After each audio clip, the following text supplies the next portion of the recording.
Force divided. The Force is what gives the Jedi his power. Why is the Force connecting us? I am a Jedi. Always two there are. We're a dyad in the Force.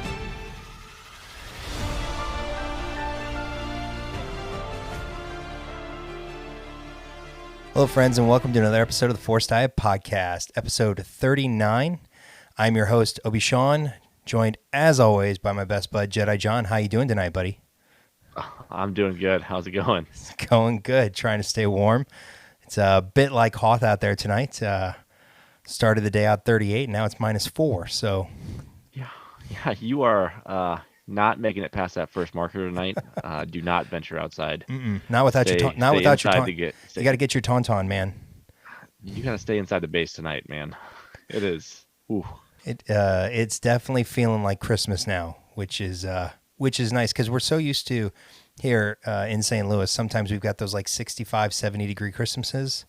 I don't know about you, but I prefer cold with my Christmas.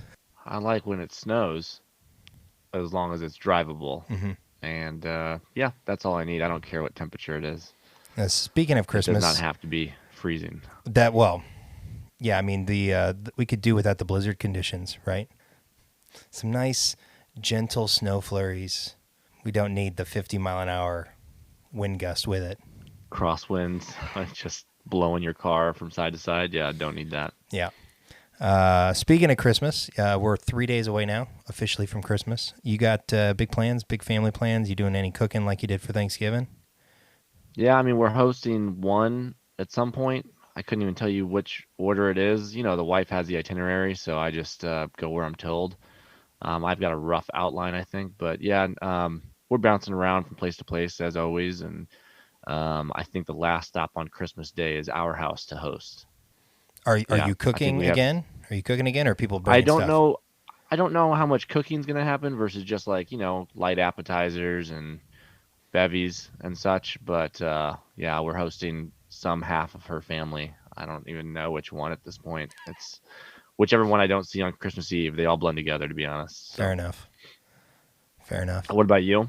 So Kara works Christmas this year, so it's her year to work Christmas. So it'll be me and the boy running around to the families during the day. We're going to do our Christmas on Christmas Eve. Kara's off, so we have the whole day to ourselves, which will be great. We told Connor that Santa's going to come early. We wrote a letter, to make sure that it was okay. He made a special stop for you guys. Yeah, that's awesome. Mm-hmm. Yeah, Santas are good like that sometimes. He is. He's a very hospitable and flexible fellow. Although I don't know how flexible he is going down chimneys, but that's another story. We don't have a chimney, so he's going to have to create some sort of magic door to break into our house. Magic lock picker. That's all. So he's got sneak level 100, lock picking level 100. So, but yeah, pretty simple, pretty chill. All the Christmas baking's done. Christmas presents are bought. Yeah, I can finally relax. I get my 4-day holiday started tomorrow, so I'm looking forward to that. The big joke is always the moms know what's in the gifts, and the dad is always surprised on Christmas Day. Do you know what the gifts are, or are you walking in blind? I know a couple of them, but yeah, I was talking with one of my coworkers today, and I said, yeah, I forgot half the things we bought him. So, I mean, I'm holding up my end of the bargain as the dad to not know what we're giving him. Doing your job. Walk in. Oh, what's that? That's great.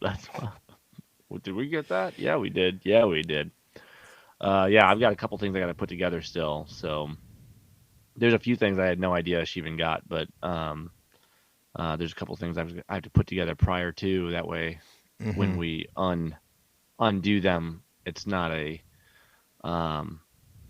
there are no tears while waiting for the put together time. The some assembly required will be completed. Yeah, I'll be through all that. I'll be done. I prefer to do that on Christmas Eve or Christmas Day, but seeing how we'll be bouncing around from family to family, I will not have time. So it's got to be done beforehand. So what's the big gift for little man this year? He's got a couple big ones, to be honest. He's got He's got a little RTV, like a mini, like a single seater, like power wheel. It's kind of like a power wheel RTV. Yep. So he's got that, and then he's got a couple like bigger toys, like like a workbench, like with tools and like wood tools and stuff like that. So he'll love that. And then I don't know what else. I think we got him like a set of table, like a table and a set of chairs, for like his size stuff. That way he can have his own place to sit, and hopefully he stops climbing on my furniture that's taller than he is. So he hopefully can make it to his next birthday. So the normal stuff. Nothing too outlandish, but definitely big stuff for him. Yeah. Anything for your little guy? Yeah, no, the biggest thing for my guy is we're getting him his talking Woody to go with his Buzz. So that's the gift from us. That's the gift from Mom and Dad. So Nice. Santa will bring some other stuff, I suppose, but we get to give him that one. So and I know he's going to be listening to this, so that's why I'm being extra cautious about what I say. So, because he likes to listen to these episodes with Tara. But yeah, he knows, he's at that age now where he knows it's coming. He knows how many days there are. He's excited to leave out the milk and cookies. Yeah, it's just Milk and cookies are an important thing. He should also get to leave out some carrots and maybe some celery sticks. Of course. Also very good for Santa's. Santa likes a lot of different treats. That's all. And with the celery and carrots, you just put some buffalo wings just with that, Yes, right next to them. Right next to them. They'll be gone. I promise they'll be gone. Without question. Yeah, and if Santa's not into it, the reindeer will be right. The reindeer will love it. Reindeer love carrots and celery. So speaking of food, I have one story that I want to throw to you before we kind of dive into our main topic tonight. So I had to travel last week for work. Terrible, awful. The travel, not like, where'd you have to go? I had to go to Vermont, which when you think it's December, where do you need to go for work? Naturally, upstate Vermont is where you need to go mid-December. That's top of everyone's list. I know it.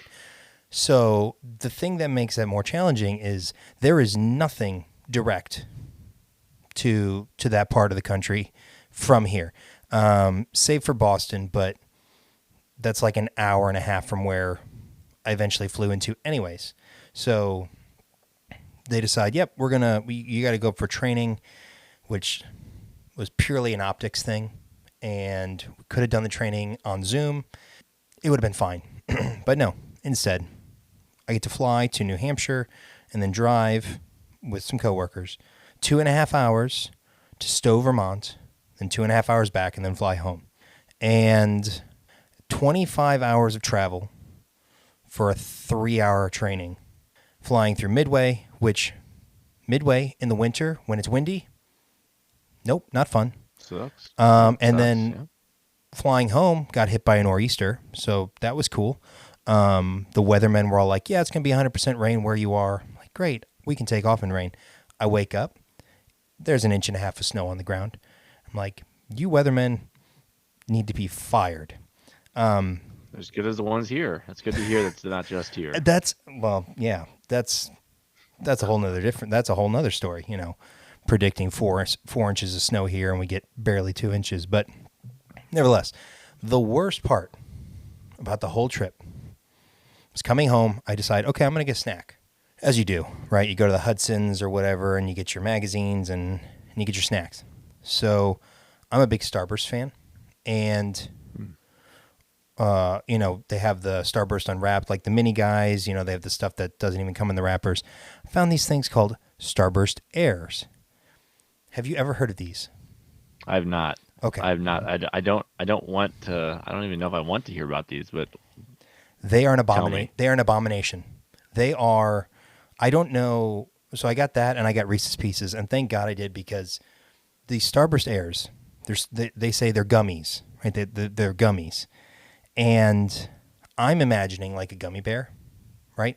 Or like Twizzlers, or some sort of consistency like that.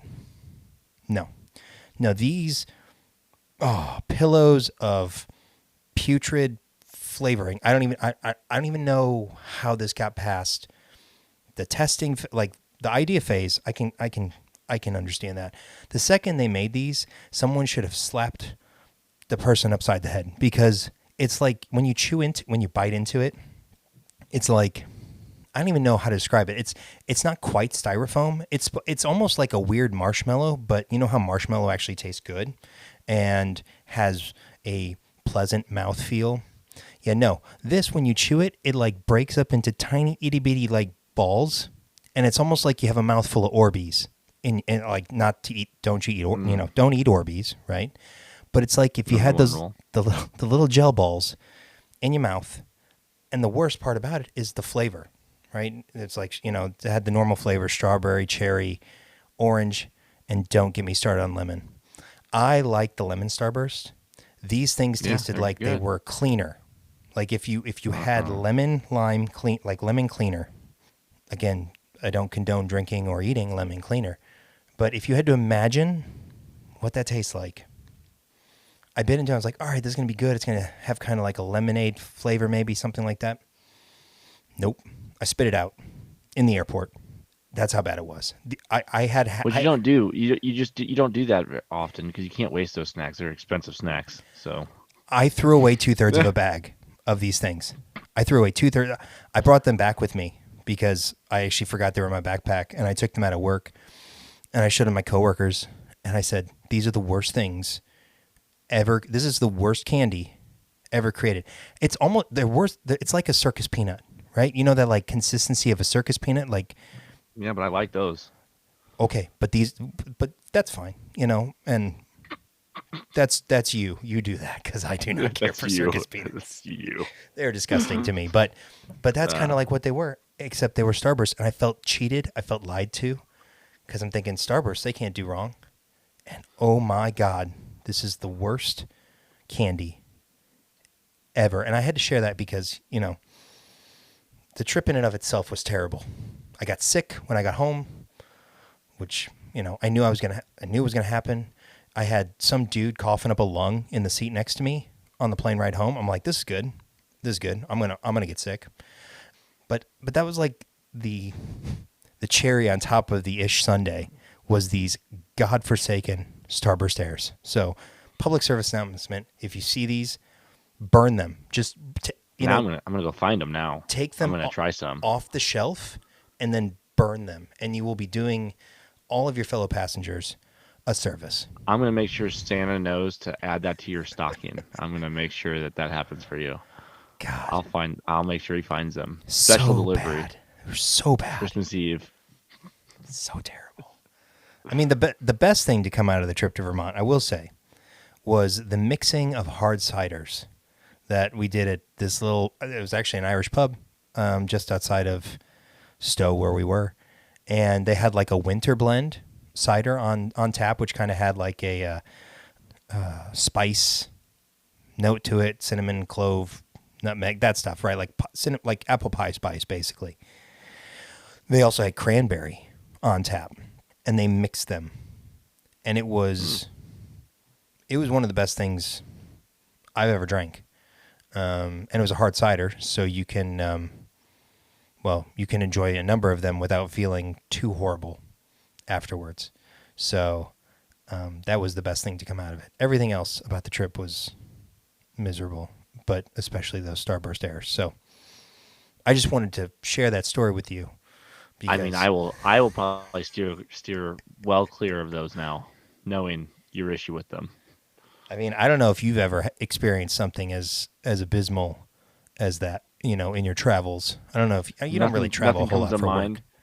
Normally when I travel for work and stuff, I do my best to stick true to my, my mainstays. So Mm-hmm. I don't venture. If I see something new, like I've never had it, I'm like, not today. Yeah. Not today. Yeah. This was that one time where curiosity killed the Sean, because heck, those may have made me sick. I don't even know, but It was the air pocket. It was not it was good, the air man. pocket. It was bad. So on to the main topic of tonight's episode.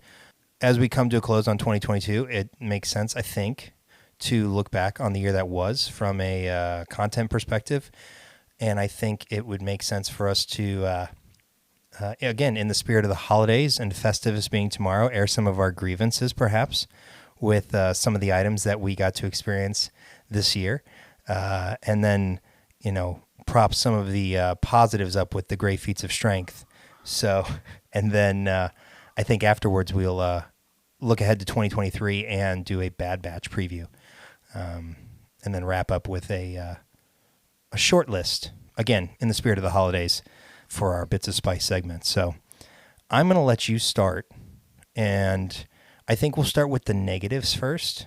So looking back on what was for 2022, what grievances would you like to air as it relates to Star Wars? Could be anything. Could be shows, could be news, could be anything. Well, no, I got two main things. So Book of Boba let me down a little bit this year. So I wanted more Boba specifically. Yeah, I mean, I think I said it on the show earlier this year. Is like I just wanted more Boba. So didn't quite get my fill from the show. Hopefully, season 2 comes back and does a little bit more. And then secondly, I just want them to concretely come out with an announcement about a movie. Period. I just need something. I'm tired of all the rumors and this person's got it, and then you don't hear anything about it, and then you find out, oh yeah, that's totally dead. So I just want something more concrete from a feature film news for Star Wars. So those are my big two, I think. Everything else this year I was pretty, the things that happened. I mean, not everything was for everybody. That's normal, and it's becoming more and more normal now because we're getting so many shows and different types of shows and different characters, whether it be animation or live action. So, not everything is going to be for everyone, and that's okay. I think the biggest thing for me was I just want something that ties some more stuff together as far as the big screen goes, or explore somewhere brand new. Mm-hmm. So now, with Book of Boba, was it the lack of Boba that you didn't care for? Was it how they used the character? Expand a bit, stretch a bit. Expand a bit. Oh boy. Stretch a bit. What this is the airing of grievances. Go into it. Yeah, tear it apart. I know. I try to keep it light as far as grievances generally go because it's still Star Wars, so I'm usually still pretty happy. Sure. With Book of Boba, yeah, I mean it was partially, I didn't get enough on-screen Boba. Like I just didn't follow him closely enough, didn't give me enough action where Boba was concerned. Granted, we didn't know a lot about Boba previously, but he was definitely playing the more political game during this show versus anything else, and he wasn't doing it very well. And so it basically told me that he was venturing into a new area that he has not been an expert in. So I guess it's cool to see somebody learn that kind of rope, but at the same time, I would have liked him to be a little more merciless, and we could have had a PG-13 show and been okay. And the Vespas killed me. So the Vespas, the mod squad. It's the mod squad. The mod squad. Yeah, I just. But overall, I mean, the show itself was okay. I mean, but yeah, the Mando arc in the middle, I get it. It's your most popular character on Disney Plus at that time, and all you name the reason why you wanted to insert him there. It's totally fine. But Boba could have stood alone just fine. So it's just frustrating to see him have to get carried. That's fair. I mean, Boba was better in the Mando, in the Mandalorian season 2. Yes, yes, he was. Than he was in his own show, and that's just disappointing to me. That is, you know what? I didn't think about what it comes down to. That is a fair point. Yeah, he was much more of a badass in those few episodes in season 2 of Mando than he was in. Although I will say the because Boba is one of my grievances as well, for similar reasons, but a couple others, and they gave him they gave us glimpses of what he could be, and then they just were like, you're not ready for it. And I'm thinking, no, we are. Give us that Boba. And it's almost like they were, looking back, there were only 7 episodes, right? And I feel like they should have had maybe another 2. So it was almost like it was just truncated for some reason. And I like to hope that maybe that was the reason why certain things didn't hash out maybe as much as we would have wanted. Your positives. Before we do that, I will share some of my grievances first. So, Book of Boba, bring them. Again, similar things. Not enough Boba in the mid section. The thing for me is what kind of came out of Boba, which was and I've said this before, but it's grievances airing time, so I'm going to say it again. The reintroduction to Grogu back to Mando so quickly after the end of season 2. And, I've talked about it before, the way that it cheapens that emotional send-off for Din Djarin and all the Luke thing, all of it, the whole last episode of Mando season 2 is completely nullified by including those 2 episodes and by extension the final episode, because you get Grogu the Rancor tamer, and I just want he has his own story. Keep him in Mando. Don't bring him into my Boba Fett show. Like, he has no affiliation with Boba Fett whatsoever. Yes, he has affiliation with Mando, but Mando can exist without Grogu. Like, he's perfectly fine, right? The thing that you look to all the time as your favorite scene is him, going ham at the meat packing facility, right? Was there a Grogu in sight? No Grogu in sight, right? Mando is perfectly capable of existing without the little green guy. And then where they're like, you know what? We don't have anything of note to throw into our Boba Fett show, because we went like damn near 90 minutes without seeing him, real on-screen minutes. And then at the end, they have the gall to effectively be like, Boba can't handle the Rancor that he's been training with Danny Trejo, Rancor tamer, to ride. And then they're like, you know what? You know who can do it? Grogu can. So let's bring him in and bring in, what's the girl's name? I can't remember her name. Anyways, they're in the rickshaw, and you get the comedic relief between her and the mayor's assistant guy, and that's funny and that's cute, whatever. But it doesn't need to be in my Boba show. Boba. And if you wanted to keep it Mando, fine, because that was badass too. Boba Mando in episode 7 them together was good. Was excellent. And then, Rancor running wild, a la King Kong, fine, great, awesome, he's going nuts. And then all of a sudden you're like, okay, bring in the green guy, and he's going to put the Rancor to sleep. Like, just... Call him in. Call him in, give it to me. He's like the Henry Rowan Gardner, right? Like, Rosenfurter. He's like, just let him...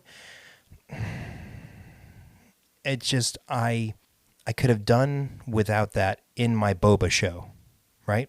If you want him in the Mando show, perfectly fine. It's where he belongs. If you want to give him his own show, that would be even better. Just get him away. But to have him just interjected into the Boba Fett show just because reasons, like, it didn't even really make sense to me why they needed to bring him back there. And they could have had, again, Mando doing his own thing with Fennec and Boba and everybody like that.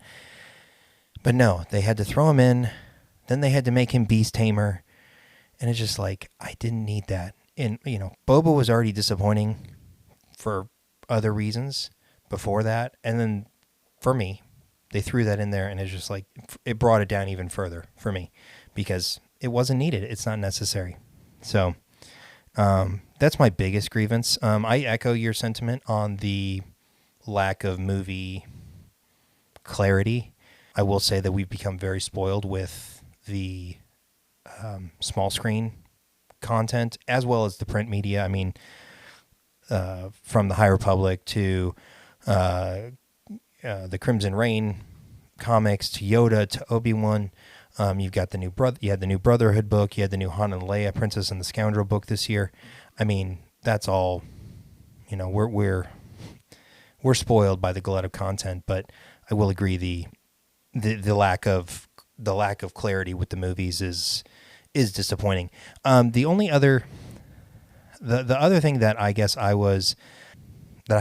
guess a gripe about was kind of go back to Celebration, and I love Celebration, and that's going to be one of my positives too. But the reservation system and stuff for Celebration this year was atrocious. That Lightspeed lane or hyperspace line or lane or whatever that trash was.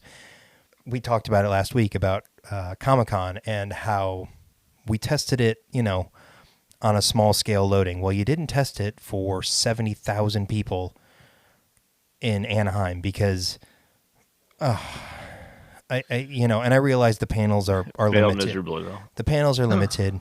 The lottery system, we were lucky enough to get a couple lotteries for Bad Batch and the Light and Magic panel. We didn't get any panel or any lotteries for Funko. You had to find your own way to get that. We got really lucky with the Mando experience because we got in before anybody really knew that was a thing. But after that, trying to get into that exhibit was near impossible. And then trying to get into stuff day of panels for Tales of the Jedi, et cetera, it was just a crapshoot. And so for a show that everybody had been waiting, 3 years from the time they bought tickets to attend, to have it kind of fall flat because of that is disappointing. That was really the only sour taste I think I had in my mouth from that show, that experience, was the fact that so much was tied to the pre-show lotteries and then the daily hyperspace thing. So it's kind of my grievances there. That's fair. That's fair. I just got VIP, so that's. I don't worry about that stuff. Yeah, that was baloney. By the way, baloney. And then I can circumvent a lot of that issue. Yeah, but yeah, we didn't get any. I mean, we literally had everyday Funko entry, and then every day, and then we had on top of that our wives went for one day, so we had an extra entry each for Funko lottery. And we still couldn't get any, nothing. We got zero exclusive lotteries, so it was it was frustrating trying to circumvent all that. That was another thing, the lack of Lego exclusives, like the lack of toy exclusives in general. People were behind, like terrible. And I realized the supply chain stuff, right? But yeah, it was the first time I'd ever been to a show where, Hasbro didn't even have their store, Hasbro didn't even have a store. Like, I mean, last Celebration, they had a couple different waves of figures plus 2 exclusives at the show, ready to be bought in hand, physical figures. And this time we were handed a QR code for a pre-order, which I do love my Jon Favreau figure. But I mean, it's still just, you don't get it that day. There's no exclusivity to it. It's just, well, you're going to get it along with everybody else that's here that can get their hands on this QR code, which they had a lot at that show. So it wasn't like the giveaways at Comic-Con where they had actual limited slips. I think San Diego Comic-Con, literally, like, the QR codes were gone in the first 30 minutes, right, each day. Versus at Anaheim for Star Wars Celebration, you could walk up there at 4:00 in the afternoon and just pick up a QR code. So yeah. All right, so very, very different. Let's pivot to positives. Again, I'm going to throw it to you first. Let's prop a few things up with our feats of strength and some of our highlights from 22. So this is probably going to make your list too, but at Celebration, getting to go to the Obi-Wan premiere with, cast and crew all in the same room as us, walking the red carpet, that just dream come true. And we were very, very fortunate to be able to do that. And I every time I even think about that moment, it's exciting. Another one for me from Celebration, I got to see John Williams live, and that'll never happen again. It's never happened before. It'll never happen again, most likely, for me. So having those two experiences at Star Wars Celebration definitely highlights of the year for me, and it just gives me chills doing those kind of things. As far as just media goes, man, it's gonna sound weird because we had some really good shows this year, but I think my favorite stuff that came out was Tales of the Jedi, and it sounds people might blow me up for that, but I enjoyed the Dooku arc of that show so much. Mm-hmm. I mean, he's one of my favorite Sith Lords already. Like, I have his lightsaber. It's not in this room, but it's in another room of the house. Like, yeah, I mean, just seeing some of that backstory and some of those fill-ins for not just for the prequel era timeline, and then on top of that, you get to see a little more Ahsoka and the build up for her finale in Clone Wars for the final season. Like, it brings it all back, and yeah, I mean, that show was so good for what it was, and I hope they do more. Mm-hmm. Yeah, I mean, obviously we had Obi-Wan and we had Andor, both great shows. And then we got our first curse word in the Star Wars universe on live action TV. So hey, I mean, we're going in the right direction here. That's I right. think, so. Any from a collector's perspective, what was the highlight for your collection? I'm trying to think. I think I have one of those items behind me. I got a couple different things signed by Ashley Eckstein this year at that ICC in Nashville, and then oh yeah, they're up there. They're like right above my head right now, but I know you can't see what they are. But Tamora Morrison, I got to meet him at Star Wars Celebration. I got a Jango Fett and a Boba figure signed by him. Super awesome, just super awesome. Those autographs, I mean, you're talking about 30 seconds to a minute, is all you're gonna get with those guys. But it's still really cool to meet them and just talk to them real quick, even if it's brief. This year was the first time I got to meet Anthony Daniels, pretty sweet. And then I had another meet and greet with Ian McDermott, which was, well, as always, choice. A meeting with the Emperor. Yes, he's just phenomenal, and he's getting up there in age. So just getting more time with him would be excellent. So, yeah, I mean, those kind of moments for me, as far as a fan goes, like I literally fanboy out. So it's I had a lot of fun with them. It's hard to put everyone knows how expensive autographs and photo ops and whatnot are, and it's kind of hard.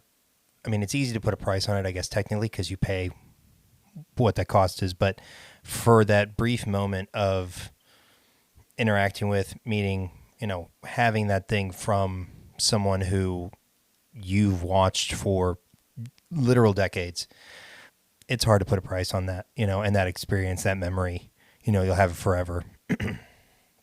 Oh, yeah, one more. Julian Glover. So he plays Veers. And I had a lot of time with him in Nashville. It was pretty cool. But the coolest thing about it, I mean, he was just down in the pub, down in the hotel bar after the show, just hanging out, talking to everybody.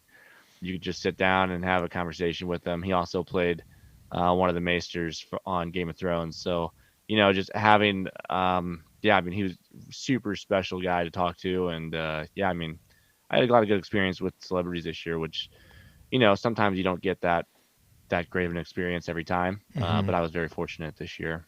So what about you? What are your pros this year? I mean, the celebration as a whole for me was a pro. I didn't get a chance to go with you guys in 2019 when it was in Chicago. So I had been looking forward to it for years. And then COVID almost kept me from going this go around. But I said, F you, COVID. I'm going to beat you. And I was fortunate enough to be able to go still. But getting to meet Ewan McGregor was, again, yes, I know what it cost. And, I have that moment. I have that picture. I have that interaction. I have that memory forever. And so I would do it 10 times. If I had that decision to make again, I would do it 10 times over. And then, you talked about the Ashley Eckstein stuff. You were kind enough. Oh, that's a horrible Boy, you glare. gotta get that in focus. Back it up, back it up, back Beep, it up. beep, There you go. beep. Yeah, there it is. There we go. I've got one of my brickheads. For those not watching the YouTube recording, I've got one of my brickheads signed. It's the 150th brickhead that Lego ever made. It's an Ahsoka Tano. So you were kind enough to take one of those with me for me to Nashville and have her sign it for a much more reasonable price than what it was at what it would have been at Celebration. Yeah. But yeah, that experience of getting to go to Obi-Wan, see that premiere together and with everybody else in that arena was something that I'll never forget. The lead up to it, trying to get that dang bracelet off your wrist. So that hilarious. That was so much fun. That was fun just in and of itself. Trying to figure out how to punch a hole so we could slide the snap bracelet off. So I could at least some heavy engineering there. Engineering there. Yeah. And I love that we did it just kind of out in the open, right? And it's not like we were really hiding it, and nobody seemed to care. I mean, I'm sure people saw us doing it. But yeah, if they knew what the bracelet was for, they don't. I mean, unless you were in that room, you have no clue what that bracelet's for. That's true. And so it was one of those times where, you having that VIP that we talked about earlier came in, super handy.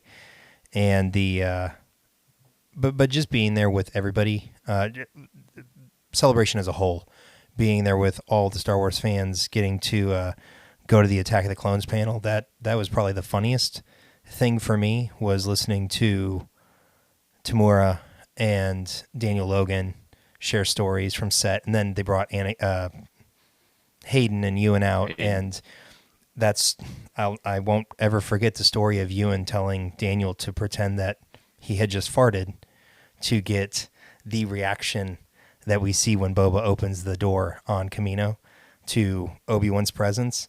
That story and the enjoyment that they have in sharing that with each other and sharing those stories, that was something that was top notch. And then, to close out that show with the Bad Batch trailer, that panel was fantastic, and getting to listen to Dee and Michelle act out a scene on stage and watch Dee switch back and forth between the different clone characters.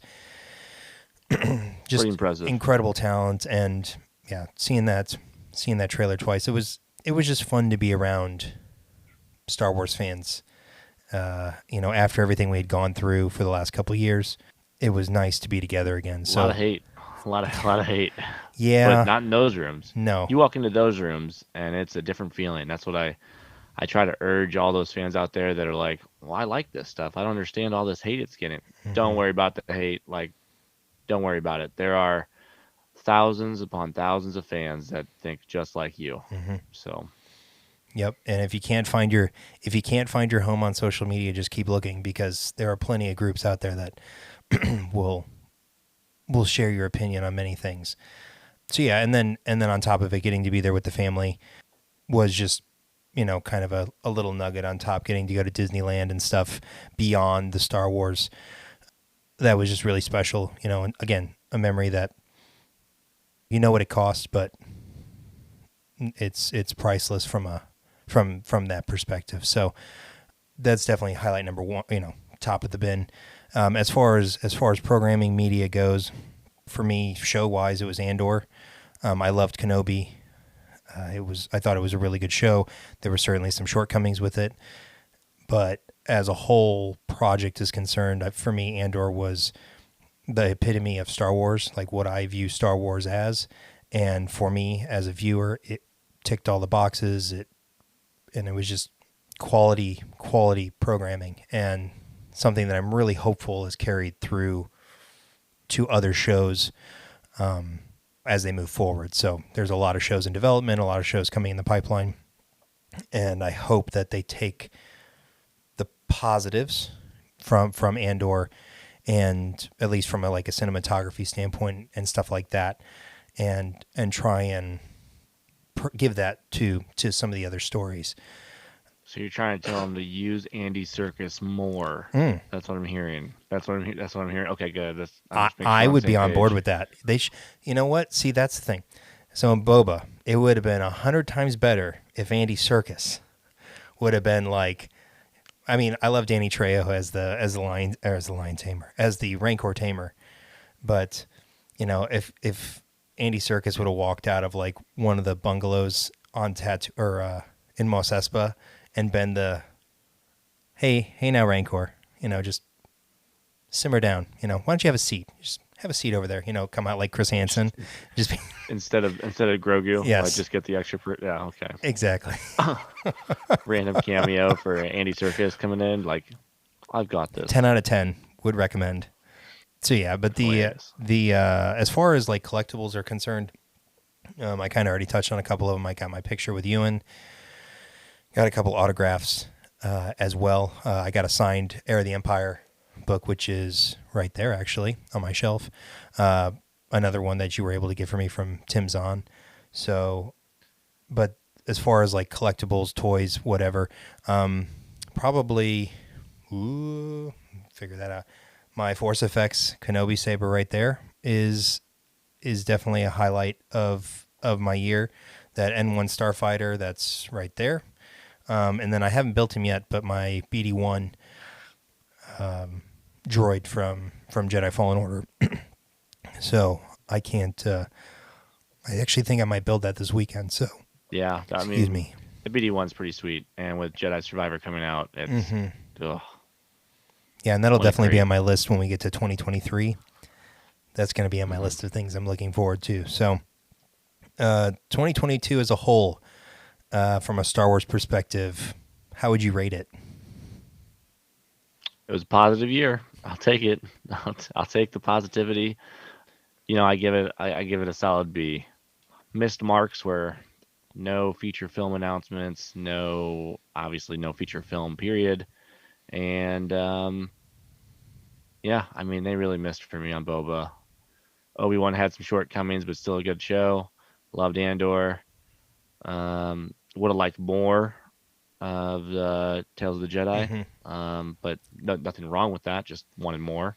But yeah, they not having a film and no Boba not delivering how I wanted it to.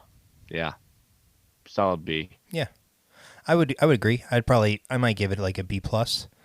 But yeah, similar reasoning there. I didn't really talk about Tales of the Jedi, but just like you, I really enjoyed that series.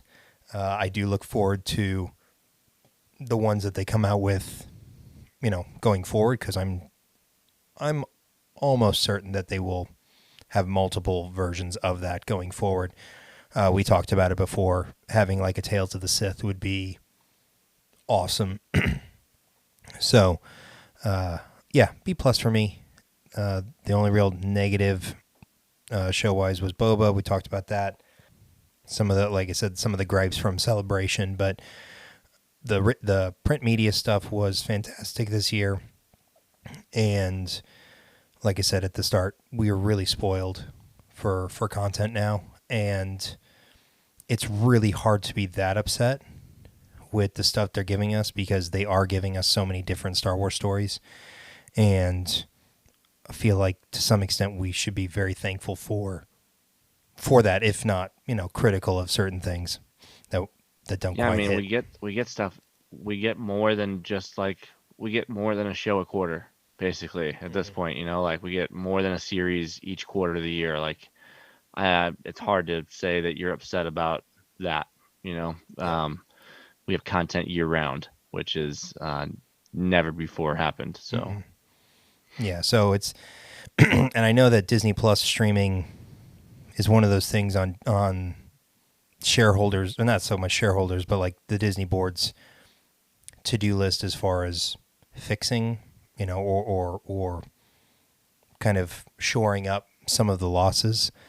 So I just hope that in doing so, they don't necessarily cut corners with projects coming down the pipeline at the sake, for the sake of saving money. I hope they do not do that. So with that, let's look ahead to 2023.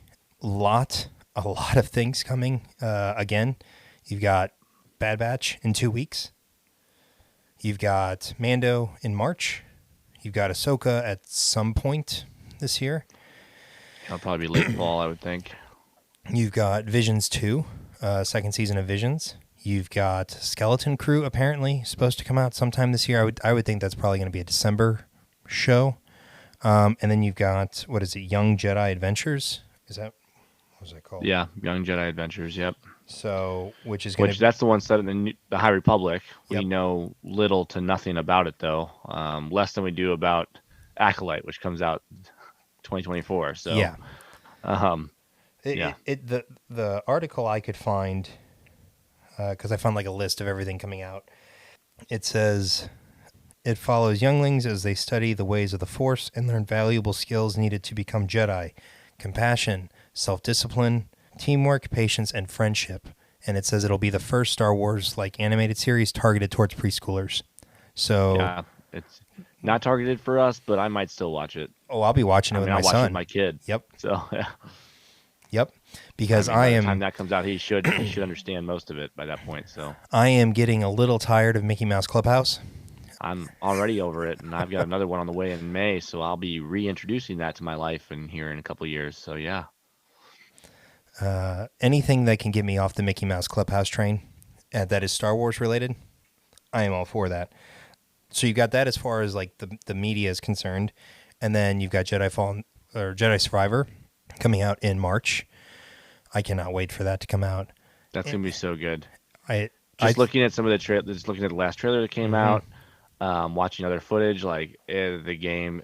Oh my gosh, I'm so excited to see the new Force moves in the game. I know we were like little fangirls talking about the Force moves that we could pull off in Fallen Order. So what they were showing this time around looked amazing, and I just can't wait. Just picking up the stormtrooper, stormtrooper, and turning him around, it reminded me of when we learned that we could take the rockets from the rocket stormtroopers, stop them with the Force, and then throw them back at them. That was the coolest thing playing through Fallen Order that we had discovered playing it. So I think that's it as far as like, there's going to be the continuation of the High Republic. We're in phase 2 now. You've got new comics coming out. There's one for Porter Engle that Charles Soule's doing. It's called The Blade. You have the continuation of the second wave of the High Republic comics from Kevin Scott. You have Convergence that just came out, which is the first novel in the first adult novel in the new wave. So I believe that there will be a second book coming out later next year. And then of course you've got tons of toy stuff coming out, Lego, your Black Series lines, and the like. So tons of stuff coming down the pipeline. So what are you most looking forward to right now? So I mean, it's hard not to be looking forward to Bad Batch. I mean, after we saw that trailer at Celebration, and then we've seen subsequent trailers for the show, I mean, it looks so good. Mm-hmm. I am excited about picking up new action figures for that show. I think the new armor looks freaking awesome. Like, it'll go so great next to season 1 armor. Yeah, super, super excited about some of the merch coming out for that. Haven't seen them yet, but we know they're coming. And then for me, back to Mando. I mean, I can't wait. I mean, there's so much in the pipeline for me. Like, Ahsoka's coming out. I get to see some Rebel characters again. Like, can't wait for that. But, first things first, Bad Batch season 2, and then we roll right into Mando. I don't even think there's a gap because of the season length for they overlap. They will overlap. Yeah, they'll overlap. Yeah. So I mean, I can't wait. Mando season 3 should be just incredible. It's going to be a blast. Going back and exploring some of the stuff on Mandalore and getting more and more backstory between Din and Bo-Katan, and just seeing how that internal conflict escalates, because there will. I think we're gonna get it. We're gonna have to have some kind of internal conflict around the Darksaber. So excited to see that. And Moff Gideon's still there somewhere. I know he's captured right now, but for how long, and who's still on his side that we don't know about yet. So yeah, super excited to see everything next year. I mean, there's nothing I'm not excited for as far as TV and TV. Yeah, because still no movies right now. Yeah. Disappointingly, but so as far as we'll talk Bad Batch here in a second, but so I'll skip over that. Mando season 3, very excited about that. I am looking forward to Visions, the second sort of installment for Visions, because I did really enjoy that. I enjoyed the. They're going they're going international again for that. I saw that. But it's not just Japanese animation. It's everywhere. Yep. There's an Indian company gets an episode. Like, there's all kinds of great companies behind episodes. So it should be very fun. Yeah, that'll be excellent, because I mean, I loved the the Japanese style of storytelling, the way that they did it, via the anime and everything like that. So, and then Ahsoka, the thing I'm most, I guess, curious about is what Skeleton Crew will be if it comes out this year. What's the synopsis here? Hold on a sec. Give me a second. It says. Now, did you watch Rebels? Sorry. Yeah, I've seen Rebels. Yeah. Did you watch Star Wars Rebels? Yeah. Okay. I just didn't know, because if you've never seen Rebels, you got plenty of time to catch up on it before we get to Ahsoka, but you're gonna want to watch it prior to. Yeah, I think I have. I do have. I think I have I think I've watched the first 2 seasons. I have not seen 3 and 4, so I do need to watch that, Worlds Between Worlds and stuff like that. So I am fully up to speed for the Ahsoka series. We did get new stills. It was like Monday. I think we got some new stills of Rosario on set and stuff like that. So they've got her Leiku a little bit longer, which seems to make people a little happier. But they're still complaining about the wrinkles. So, no one's ever really happy, right? But as far as the Skeleton Crew stuff is concerned, all the official synopsis says is, set in the New Republic area, it is about a group of kids lost in the Star Wars galaxy trying to find their way home. So I guess I can expect some sort of point-to-point adventure. But the real question will be, what is... who's the bad guy? All that stuff, right? Because we don't know a lot about it. There haven't been many, right? Like you said, we've got more stills and stuff from filming for Acolyte than we have for this show, for example. And so that's the only one that I guess I've got a question mark around. Is again, great to come out with new ideas, and I'm all for that. So it'll just be nice to get a little bit more clarity on what it's actually going to be, hopefully. But let's jump into our Bad Batch kind of preview, since that is here 2 weeks away. Starts January 4th. Just the other day, when was that? I think that was on Tuesday. We got the full list of episode titles. So we've got 2 episodes, like a 2-episode drop on the 4th. You've got another double episode drop on the 8th of February, and then you've got 2 for the final week, March 29th. So the finale will be a double drop as well. So just going to run down the names here real quick. Episode 1, Spoils of War. Episode 2, Ruins of War. Episode 3, The Solitary Clone. Episode 4, Faster. More intense. Episode 5, Entombed. Episode 6, Tribe. Episode 7 is The Clone Conspiracy, and Episode 8 is Truth and Consequences. Episode 9 is The Crossing. Episode 10, Retrieval. Episode 11, Metamorphosis. Episode 12, that's a tongue twister. Episode 12, The Outpost. Episode 13, Pabu. Episode 14 is Tipping Point. And then Episode 15 is The Summit. Episode 16 is Plan 99.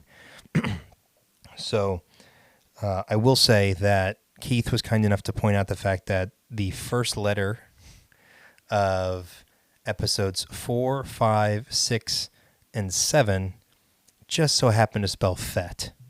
So as in Boba That's so Fett. interesting. Why would that happen, do you think? And the titles for the shows or the episodes seem to point, or at least suggest, that Boba could be in this. So let's look ahead to the show. What are we hoping to see? And then more, maybe what do we think we'll see? Again, I'm going to throw to you first. Yeah, I think for me, I like watching Rampart and how the evolution of troopers is going. So I'll be curious to see how that continues to grow and what the Bad Batch continue to uncover. We saw Cody in the trailer, so catching up with Commander Cody, seeing how he's feeling. Obviously, we got that. A lot of the clones don't believe in what the Empire's doing, and Crosshair being there, like, good soldiers, um, so it's just going to be interesting to see them play off each other because, again, Cody's one of those critical tactical thinkers that, like, is eventually going to break down on the hard wiring of Order 66 and say what we're doing is now wrong. Like there are things we're doing that are wrong. So that'll be interesting for me. And then I know we joked about it last year, but just seeing how Omega levels up, I just want to see her continue to grow. I mean, if we get Fett, that'd be cool. I mean, seeing him in animation again will be fun. I'm sure we'll get some more Cad Bane. I can't imagine he's completely gone out of the picture. Yeah, I'm excited to see some of the side characters that we got last season, but also some of the characters that we didn't get that were surprises that we didn't get. So, yeah. Yeah, so the one of the things I'm curious about, aside from whether or not we'll get Boba, because that was kind of the big revelation last season, right, was that Omega was the only other kind of pure clone, so effectively Boba's sister, right? But aside from that, one of the things I'm curious about is if we're going to get to a point where we see a Jedi again, because as we get to the end of the need for Order 66, right? Like you said, you're going to have clones that are like, well, we're not, there's no need for this anymore. And eventually I would think that it would kind of shut off. Because the episode, The Outpost, made me think of like a Jedi outpost, and whether or not, but that wouldn't be, I guess, like an old Jedi outpost, maybe not one that's actually manned or anything like that, because of course that wouldn't be a good place for anybody to hide, because that would be the first place that they would conceivably look. But it would be interesting because I know we get Rex again. We see that in the new trailer, and it would be great if Rex and Cody get to be back together, more or less. So basically, Cody defects. He brings others with him, and I don't know to what end, other than maybe that's what Plan 99 is what's the plan for all the clones, right? Like, they're going to get decommissioned, so what's the plan?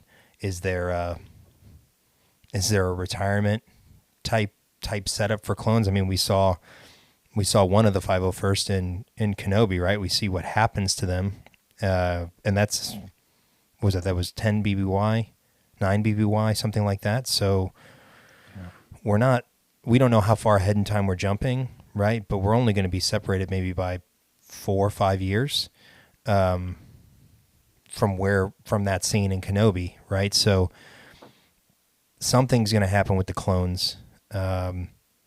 Like you said, Rampart's and War Mantle's changing how they're training the soldiers, and that's going to have to accelerate because the clones are going to start to think, for themselves, and they're going to start to go against, I think, what the Empire is looking for. So just seeing how that happens, I think will be a lot of fun. And then stupid Vermont. Yeah. God. Anyways, Stupid Starburst air packets. Stupid trip. So, but let's, talking about things that we hope to see, if we get Boba, the question will be why? Because if we can get Boba working with Clone Force 99, and he's got his armor, right? That I mean, would he'll be be prime. that would He'll be be prime Boba. awesome, right? That would be fantastic. I mean, he'll still be a little bit young, Yeah. but because he would I mean, be, you're probably talking about you're probably talking a 20-year-old Boba, 20 yeah. plus. I was gonna say teenage, so So- like 18, 19-year-old Boba, but yeah, he's gonna be right there, and he's gonna be off on his own. He's gonna have his own cohort, right? And we talked last season about how the angle towards maybe more of the underworld with this season, and I mean, Stid's still there, so you still got.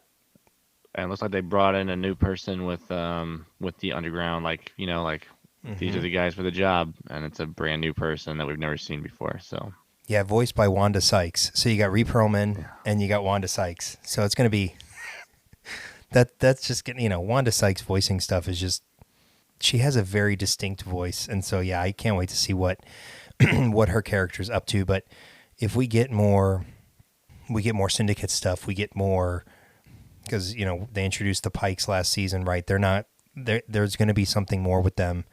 If we get some Crimson Dawn, like we were, we talked about we're always hoping. We talked We're about always hoping for, right? We get some Crimson Dawn. Could that lead to Maul, right? Could we see Maul Kira. in the Bad Batch, Kira, like all of that fun stuff. And Yeah. I mean, there's a lot of good stuff that they can do with 16 episodes. That's for sure. Oh gosh, love it! I can't wait for it. I love the animation stuff. I know it does seem childish, but the animation is just so good, and it's entertaining. They can do so much more with animation that we can't see live action. So, and they do a good job storytelling. So, super excited to see that. Definitely. So yeah. I got a bad feeling for Cody though. Bad feeling for Cody. Like what? What do you think's going to happen? Oh, I think Crosshair is going to get the best of him. Really? I think Crosshair's going to lay the trap, and Cody's going to try to go. And bad news bears. I'm curious. I'm asking you this: do you think, because you were always in the Crosshair is redeemed camp, right? You think that he's got a chance to come back. Do you see that happening this season, or not? No, I think he's too deep at this point. I don't know if we're ever going to get that now. I was hopeful at the end of last season, but now I think we are past redemption. I think he has officially put his allegiance somewhere else. So he's I don't think he's coming back unless something crazy happens. The Hunter dies and Crosshair comes back as the leader for the Bad Batch. That I could see happening. Do you think this is the season that Hunter dies? I think we're gonna lose somebody this season. I feel like we have to. I think one of our good friends is gonna go. It'll probably be Echo. I'll cry. If it's Echo, I won't cry. But outside of that, I'd probably cry. Yeah. Yeah. It's going to be a good show. The first season was amazing. I don't have any reason to suspect that the second season will be any different. The direction, the music, the writing, the voice acting is fantastic. So, yeah, starting 2023 off strong. That's for sure. Strong. I guess we'll end the Bad Batch preview there. Definitely look, be sure to stay tuned going forward. There'll be episode breakdowns and the like. I guess we'll have to wait and see kind of if there's multi-episode arcs and then we cover them, or if we try and do an episode by episode type breakdown. So we'll move away from that. The last thing that I have is for our Bits of Spice segment. So before we jump into that, is there anything else that you want to talk about, whether 2022 or 2023 related? No, I like to give a toy recap at the end of the year. So just real quick for Black Series figures. Please do. They released 103 figures again this year. So many figures. Between last year and this year, prices have jumped from $19.99 all the way up to $26.50 for a basic figure, and deluxe figures are more expensive than that. So, if you do some quick math there, to collect action figures this year for Star Wars, you're looking at probably $3,000 of your hard-earned money going towards every action figure available. Probably more than that, though, to be honest. That's Because you probably ridiculous. couldn't find them all on your own. So you probably had to pay somebody at some point for a premium. So yeah, that's my action figure news for this year. There were some good figures this year, I will say. They did a good job, and they introduced a selfie series. Very exciting stuff from Hasbro Oh there. yeah. Hmm. So if you want to see yourself as a X-wing pilot or a stormtrooper, um, those options are there now for you. So that's kind of cool. Um, but yeah, that's just 103 figures at the 6 inch. That's just the 6 inch line. Has nothing to do with anything else. Um, yeah, that's a lot of figures. So That's crazy. um, yeah, That's crazy. yeah, pretty nuts. Pretty Yeah. nuts. I mean, with Lego, they've got. I think what I tell you, there's like 40 sets, something like that, 40 sets this year, and they ran the gamut from big UCS sets like the Razor Crest, down to super tiny polybag sets, and everything in between. I got myself a Luke's Land Speeder, which is a UCS set. So you talk about costing you about $3,000 or whatever, $3,200 to buy all of your figures. Honestly, it's probably about the same amount for all of the Lego set, because you've got, just between the Land Speeder and the UCS Razor Crest, it's about $1,000. So maybe not quite $3,000 to collect every Lego set that comes out this year, but you're definitely in the over $2,000, just because you had some of those other Bad Batch sets that came out, like the Justifier. You had the larger Sith Inquisitor ship from Obi-Wan. You had Boba's Palace that came out this year. Yep. Yeah, So there's quite a few big sets. you had the BD-1, which was a $100 set. So I mean, and then they came out with the diorama collections this year. So you had the TIE Fighter Trench Run, you had the Trash Compactor, and you had Dagobah, Yoda's hut.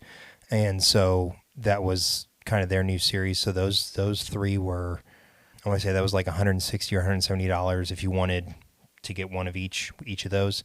So yeah, Lego saw I think it was a 15 to 25% price increase on most of their sets. Certainly some of their legacy sets as well. So everything, you alluded to it with your Black Series, everything went up price wise. So, and that's always the first thing you cut when you got to make financial decisions, is your collectibles. So it's hard to justify spending, $400 or $500 on a couple Lego sets, or in your case, 15-ish figs. So, especially when they're just repaints, a lot of them, right? So that's kind of the hard thing too. And now they've moved, your lines have moved to the all cardboard boxes, right? So you can't even see them anymore, right? You can't even display them like you have there behind you. So it's almost like they're hating on the collectors, man. Yeah, they want you to open these. They do look good though. The box looks cool, Yeah, that's true. but I can't see the figure. Somebody could have figure swapped this, and I would never know. Yeah, and I that's just hope I was the first one. I just hope I was the first one to the store that day, which I was. you made sure of it. So I made sure. Yeah. All right, bits of spice time. all right. So in keeping with the theme, being the holidays and gifts and valuable items, I decided to look up the most valuable Star Wars collectibles or memorabilia, like ever, right? And now, Yeah. I'm sure this is not a comprehensive list, but I did kind of cross-check it against some other lists, and there were a lot of similarities. So it's a it includes toys, and then memorabilia as well. So Props. props, yep. So we're just going to I'm going to kind of scroll through. It's a list of 30, but I'm going to scroll through and kind of highlight some of the the ones that they have here, because some of it's a bit outdated and there's missing stuff. So they have, for example, the original Lego Millennium Falcon set in this list. They've got it valued at like $3,000 or something like that. Well, the original Cloud City Lego set right now, because of the Boba Fett, is like $7,000 or $8,000. So it's definitely got some holes in it. So, but the very first thing at the top of the list is the C-3PO X-rated error trading card from Topps. So I don't know if you're familiar with the card, but basically he's like tipped over and he's got a bit of a hilarious wardrobe malfunction. So it's got it valued at like $80 to $100. So that's kind of where we're entering this list at. So you know what's funny about those quick side story just about those cards is a lot of people for a long time tried to get Anthony Daniels to sign that card for them. So he has increased the value on those cards because he used to rip them up. Oh wow. Yeah, he legitimately ripped up those cards when he saw them. I mean, I can't say I blame him. He's a very proper guy. He's a very proper guy. Like, I mean, that is not his personality to do stuff like that, but that's also his character, and that is not that character's personality either. No. To have such a situation, we'll say. But yeah, so he legitimately has ripped up cards that people were trying to get him to sign. So most collectors know not to take that card to him. Right. Exactly. So, continuing to scroll through the list, you've got like promotional Stormtrooper blaster, like kind of like my lightsaber there, but it's like a Stormtrooper blaster. You had you have a Happy Birthday, Star Wars Happy Birthday. So 1 year after the movie came out, you had a poster that said, "Hey, Happy Birthday, Star Wars! You're 1 year old today." Valued between $3,000 and $5,000. The original Kenner, like early bird packaging, the send away for the figures, valued it up to $10,000. So you start to see kind of an increase in pricing, and a lot of the early stuff is the toys. So you've got Leia Organa action figure from Empire Strikes Back, sold at auction for $12,000. That's her Cloud City outfit. You've got David Prowse's ESB script signed. Or actually, no, this one's not signed, but it says Vader all over it. So that sold at auction for almost $18,000. So let's kind of scroll down here to get into our top 20. So you got Carrie Fisher's signed copy of Empire Strikes Back, sold at auction for over $50,000. So there's an original Kenner Obi-Wan Kenobi, sold for that's valued up to $76,000. Now getting into the action Boba Fett prototype guy. Yeah. This one doesn't have a sold at auction. It has a valued up to, but it has a line here that says at the 2019 Star Wars Celebration Convention, and maybe you saw this, I don't know, when you were walking around. It says high-end dealer stunned nerds. That's what this article says. I feel offended by offering a mega rare Rocket Fett prototype with a price tag of $365,000 plus tax. So I know that the Rancho Obi-Wan guy has, I think, one or two of them. I can't imagine what he paid for them. That same guy, he put up an entire set of the final 13 figures, which are some of the most difficult to find as far as Star Wars is concerned, for the original sets. Those are from the Return of the Jedi, but he had put up an entire set of those at the same show in 2019, and yeah, people were just losing their mind. So yeah. Neat. So getting into like our top 15, we got the Slave Leia costume. Any thoughts on what that sold at auction? Sold for at auction? I imagine some nerd paid $200,000 for that. So only $96,000. Oh, so you guys are not nerdy enough for me. I guess I would have paid $200,000. So yeah, it's the price sold at auction $96,000, and then right after that is Obi-Wan's cloak from A New Hope. I can see that being a $100,000 piece. Yep, yeah. $104,000. Then you start to get into Stormtrooper helmets and like prop models for the actual filming. So miniature X-Wing fighter production miniature. This is number 13 on the list. What do you think that sold for at auction? 140. Close, 160K. Naturally, it reloaded. Those minis are web pretty page. sweet, though. I mean, Well, if I could get yeah. my hands on one of those, that'd be unreal. Yeah, that would be wild. Like not just that, but like I'd love to get the like AT-ATs from Empire Strikes Back. All those miniatures are just that, and the I can only imagine what the Millennium Falcon would sell for if, and that's a big, yeah. and that's a big if it ever went on sale. Let's see. Bear with me just a moment because the webpage decided to reload.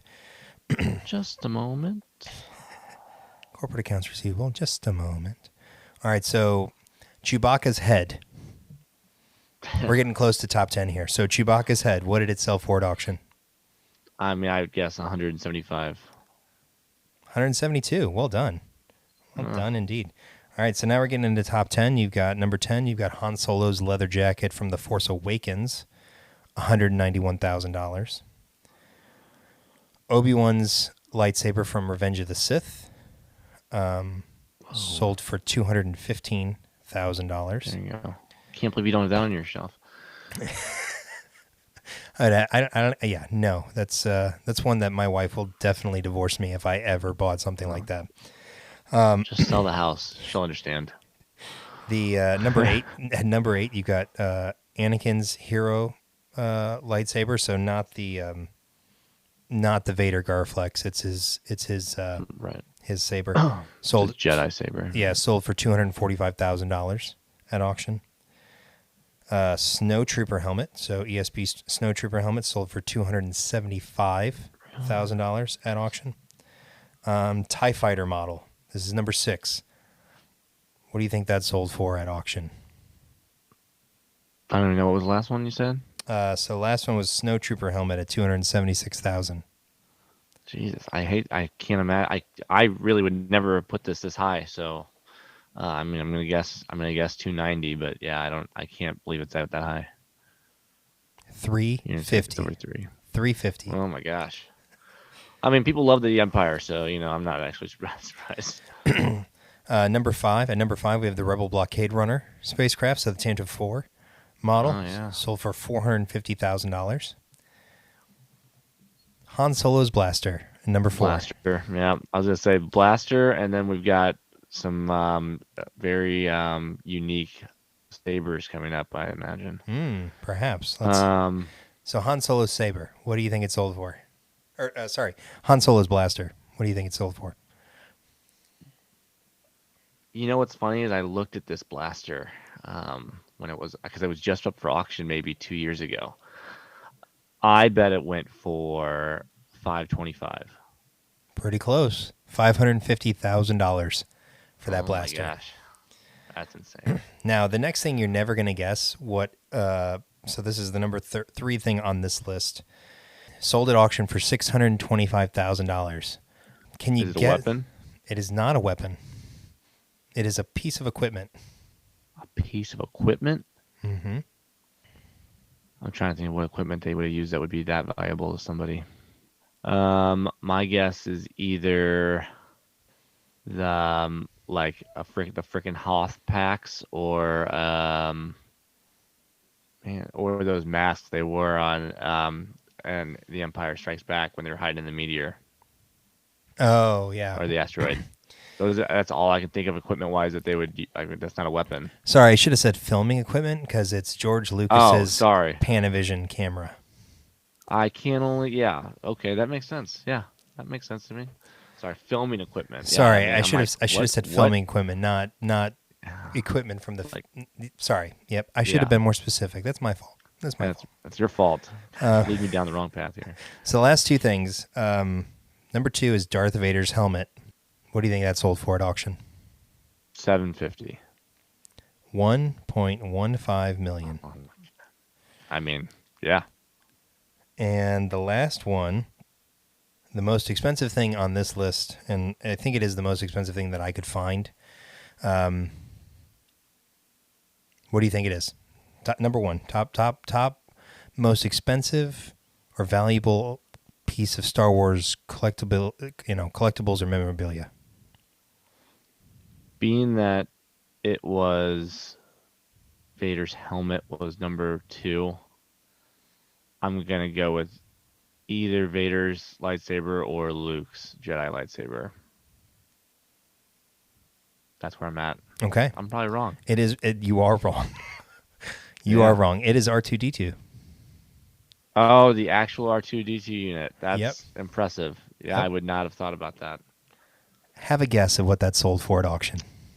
I mean, did Kenny Baker come in it or? Negative. It was sold. It was sold in 2017. Oh, a little bit after him then.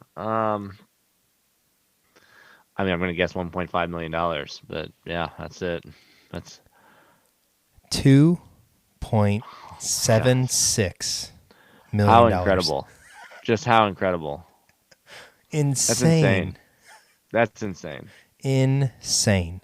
So I can't imagine having $3 million lying. I love Star Wars. Do not get me wrong. I mean, I guess if I had that much money just laying around burning a hole in my pocket, yeah, I'd buy a screen used R2-D2 I set. still wouldn't buy it. I would just build a new. I would just pay for some guy I would commission one to be built for me, and I would get some other stuff, really expensive Star Wars memorabilia, but I would never. I don't think I would ever fork over for that. Yeah, I can't. I mean, unless you were like Jeff Bezos, I mean, you just had got more money than you could ever possibly know what to do with. Then maybe Like I might be able to fork over for the Solo Blaster or like Darth Vader's helmet because like it is, but yeah, for R2 I just don't know if I could do that. That's crazy. That's pretty insane. It's wild. It's a good list. So yeah, that's some high valuable items there. Yeah, that was my hey, it's Christmas time. What would be on your wish list type thing, right? So. Yeah, so that's our bits of spice for tonight. So, anything else for you this evening? I've got nothing. I Okay. mean, Merry Christmas, Happy New Year, Happy Holidays for everybody out there. Indeed. I mean, Joyous Festivus. Joyous Festivus. I mean, it's been a year. It's been a busy year. So hopefully everybody can take some time, slow down a little bit with family, and enjoy each other's company this holiday season. So. Yeah, certainly that's all I got. For both of us, want to thank everybody who's tuned in this year and and has listened and has interacted with us on social media. We love those conversations. We love those interactions. It's why we do it. We love talking Star Wars, right? But we love connecting with all of you even more. So thank you for that. Thank you for tuning in. Thank you for listening. And it does really mean a lot to us. So with that, as we come to a close on this episode, I want to thank you all for listening. If you enjoyed the episode, please consider subscribing to or following the cast. If you're watching this on YouTube, please, give the video a like and hit the subscribe button and click the bell and all that jazz. Whatever podcast platform you're listening to us on, please do consider leaving us a rating or a review. It really does help out. Be sure to check the show notes for links to our social channels. For more content, check out the website or the YouTube channel. Lastly, for fandom's interest beyond a galaxy far, far away, make sure to check out our friends over at the Galactic Dads podcast. They're covering news and notes from the world of Marvel, DC, and beyond. And the guys have a blast, all while enjoying their beers of the week. So as for us, it's time to make that jump to hyperspace. And so for Jedi John, I'm Obi-Sean, and until next time, may the Force be with you.